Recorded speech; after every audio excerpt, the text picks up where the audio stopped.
Hello students, welcome to Online Mathematics Cafe. അപ്പോൾ ഈ video നമ്മൾ ഡിസ്കസ് ചെയ്യുന്നത് ഒരു 3 മാർക്ക് ക്വസ്റ്റ്യൻ ആണ് സെക്കൻഡ് ചാപ്റ്റർ ബാങ്കിങ്ങിലെ. അപ്പോൾ ക്വസ്റ്റ്യൻ ഏതാണെന്ന് നോക്കാം. Saloni deposited rupees 150 per month in her bank for 8 months under the recurring deposit scheme. What will be the maturity value of her deposit if the rate of interest is 8% per annum and the interest is calculated at the end of every month? അപ്പോൾ ഇത് ICSE 2007-ലും 2001-ലും ചോദിച്ചൊരു question ആണ്. അപ്പോൾ ഇവിടെ നമുക്ക് എന്തൊക്കെയാണ് തന്നിട്ടുള്ളതെന്ന് നോക്കാം.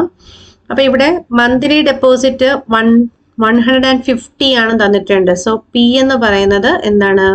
Rupees 150. ഇനി എൻ നമുക്ക് തന്നിട്ടുണ്ട്, മന്തിലാണ് തന്നിട്ടുള്ളത്. അപ്പോൾ എൻ 8. റെക്കറിംഗ് ഡെപ്പോസിറ്റ് ആണ് ഓപ്പൺ ചെയ്തിരിക്കുന്നത്. പിന്നെ what will be the maturity value കണ്ടുപിടിക്കണം. റേറ്റ് ഓഫ് ഇൻട്രസ്റ്റ് ആർ എന്ന് പറയുന്നത് 8% ആണ് എന്ന് തന്നിട്ടുണ്ട്. And interest is calculated at the end of every month എന്നും പറഞ്ഞിട്ടുണ്ട്. ഓക്കെ അല്ലേ? അപ്പൊ ഇത്രയാണ് നമുക്ക് തന്നിട്ടുള്ളത്. ഇത് വെച്ചിട്ട് നമുക്ക് മെച്യൂരിറ്റി വാല്യൂ കണ്ടുപിടിക്കണം. അപ്പൊ മെച്യൂരിറ്റി വാല്യൂ കാണാനുള്ള ഫോർമുല നമുക്കറിയാം അല്ലെ. MV = PN × 1 + R × N+1/2 × 12 × 100. അപ്പൊ അത് നമുക്ക് ഇവിടെ യൂസ് ചെയ്യാം. അപ്പൊ ആ ഫോർമുല നമുക്കത് ഇവിടെ കൊണ്ടുവന്നു. ഞാൻ അത് കുറച്ചൊന്ന് വലുതാക്കി തരാം. ഓക്കെ അല്ലേ? അത് കാണാമല്ലോ. അപ്പൊ നോക്കിക്കേ, ഇവിടെ നമുക്ക് MV ആണ് കാണേണ്ടത്. P തന്നിട്ടുണ്ട് 150, N തന്നിട്ടുണ്ട് 8. ബ്രാക്കറ്റ് ഇടുക. 1 + R എന്ന് പറയുന്നത് 8 തന്നെയാണ്, ഇൻറ്റു N+1 എന്ന് പറയുമ്പോൾ 9 ആവും, ഡിവൈഡഡ് ബൈ 2 × 12 × 100.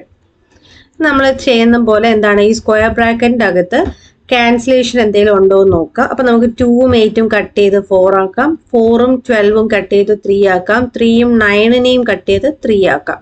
അപ്പൊ ഇത്രയും ക്യാൻസലേഷനേ അവിടെ നടക്കുന്നുള്ളൂ. ഇനി 150 × 8 നിങ്ങൾ ചെയ്ത് നോക്കുമ്പോൾ 1200 എന്ന് കിട്ടും. ഇനി ബ്രാക്കറ്റിന്റെ അകത്ത് 1 + ന്യൂമറേറ്ററിൽ ഒരു 3 ഉണ്ട് അല്ലെ, ഡിനോമിനേറ്ററിലാണെങ്കിൽ 100 ഉണ്ട്. അപ്പൊ 3/100. ഇനി ഇത് സിംപ്ലിഫൈ ചെയ്താൽ മതി. അപ്പോൾ 1200 ഇൻറ്റു, ഇവിടെ നിങ്ങൾ ചെയ്യുമ്പോൾ LCM എടുക്കാൻ മറക്കരുത്. ഈ 100 നേരെ 1ഉമായിട്ട് ചേർന്ന് 100 ആവും. 1 × 100 100 + 3, അപ്പോൾ 103 ബൈ ഡിനോമിനേറ്റർ 100 തന്നെ. ഇനി ഇവിടെ നിങ്ങൾ എന്ത് ചെയ്യുക, ക്യാൻസലേഷൻ ചെയ്യുക, സീറോസ് കട്ട് ചെയ്ത് കളയാം. അപ്പോൾ ബാക്കി 12 × 103 ആണ് വരുന്നത്. മൾട്ടിപ്ലൈ ചെയ്യുമ്പോൾ നിങ്ങൾക്ക് കിട്ടുന്ന എമൗണ്ട് 1236. അപ്പോൾ കറക്റ്റ് ആയിട്ട് തന്നെ കിട്ടുന്നുണ്ടോ എന്ന് ചെക്ക് ചെയ്യുക. ഓക്കെ അല്ലേ? അപ്പോൾ ഇത് ഈസി ക്വസ്റ്റ്യൻ ആണ്. നിങ്ങൾക്കിത് മനസ്സിലായെന്ന് വിചാരിക്കുന്നു. മനസ്സിലായെങ്കിൽ ലൈക്ക് ചെയ്യുക, ഷെയർ ചെയ്യുക, നിങ്ങളുടെ ഫ്രണ്ട്സിനൊക്കെ ഷെയർ ചെയ്ത് കൊടുക്കുക. സബ്സ്ക്രൈബ് ചെയ്യാൻ മറക്കരുത്. അടുത്ത ക്വസ്റ്റ്യൻ ആയിട്ട് അടുത്ത വീഡിയോ കാണാം. Okay, by.